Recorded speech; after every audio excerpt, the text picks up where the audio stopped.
Thank you very much. Thank you for invitation, dear participants of the forum, dear Italy. Glad to be with you today, even online.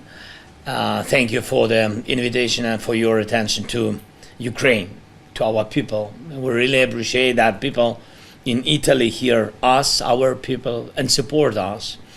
This week is almost over, and it was full of important events. Yesterday we had a very successful, I think, meeting of the coalition of the willing in Paris. Most of them were from Europe and all three European nations, but also we are present partners from Canada, Japan, Australia, New Zealand, Italy. Italy has a very active role, and I think Giorgia Meloni and her team and President Trump's special envoy Steve Witkoff also attended. And we also spoke with President Trump. It was one of those talks that can help shape future policy. And before the meetings in France, there was another one in Copenhagen. It was with the Nordic and Baltic countries, one of the strongest partnerships.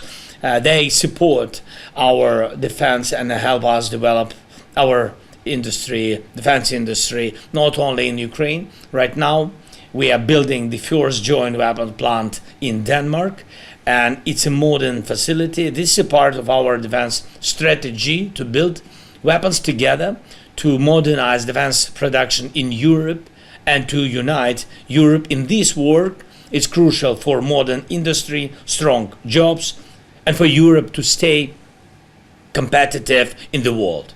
And I hope that Italy will also join us in building these joint production projects. In fact, Europe needs a new network of modern defense production, one where countries support each other by producing protection for themselves and for all of Europe. This will make Europe much stronger and more resilient. So I want to share a few thoughts, just some things, and with definitely affect our shared security.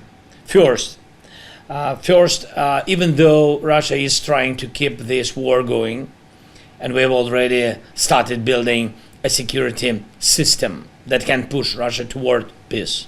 And of course, I can't share all the details now. Many of them are very sensitive and military related, but we are preparing strengths on the ground, in the air, at the sea, that by simply working as planned will pressure Russia to stop the war. For example, if we have enough systems to shoot down Russian missiles and drones, and including Iranian drones, Russia will have fewer chances to keep fighting. The main tool of Russia's war is killing civilians in our cities. That's why we are working with our partners to get more and more and better air defense systems and also modern fighter jets to limit Russia's ability to attack.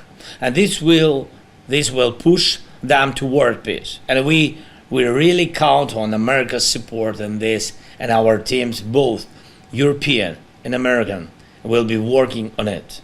So when we talk about security guarantees for Ukraine, there are 35 countries in the coalition of the willing, and 26 of them are ready to help with real support for security. This is a big change. And these are strong countries, and Italy is, of course, one of them. And President Trump confirmed America is ready to take part. In the next few weeks, we'll talk with each country about what exactly they can do. And it's important that security guarantees start working now during the war, not only after it ends. Second point. Yesterday we had a conversation with President Trump. European leaders were also on the call, including Giorgia Meloni, of course, and we talked in detail about how to move the situation closer to peace. President Trump expects a stronger Europe with better coordination between Europe and the United States. At the same time, he's very disappointed with some European countries, especially Hungary and Slovakia, because they continue to buy Russian oil. That means they are helping to fund Russia's war machine.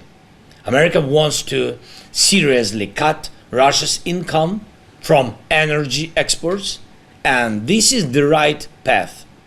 The less money Putin makes from oil, the less he can spend on war and on destabilization of other countries. Please keep this in mind. Energy independence from Russia is also key to strong relations with the United States. Now in Ukraine, I have meetings with Antonio Costa, the president of the European Council, and with the Prime Minister, by the way, with the Prime Minister of Slovakia, Robert Fico, and we will talk about this as well. And it's important that Prime Minister Orban also hears these signals from the United States, directly from President Trump, the signal about Russian oil. And finally, the third point, when we talk about peace, this is peace in Europe, about security guarantees. We also have to talk about supporting European business, our industries, our jobs, our role in global competition. A strong Europe is a Europe that the world wants as an economic partner. This must remain unchanged. In Ukraine, we believe that the project of rebuilding our country after the war is a fundamental economic project for the whole of Europe. Recently, we were in Rome at the conference on Ukraine's recovery. Thank you so much. Thanks, Italy. And what made that conference strong was the presence of business. Many companies took part. And I believe that rebuilding Ukraine should give growth and development to every European country. That is why we count so much on the participation of strong players like Italy and Italian business. Please be active in this. For us, Ukraine's EU membership and the reconstruction of Ukraine are also elements of security. Georgia Meloni supports us in this, and I very much hope that Italy's participation will be truly strong and visible. Thank you so much. Thanks, Italy. Thanks for this meeting, for the invitation.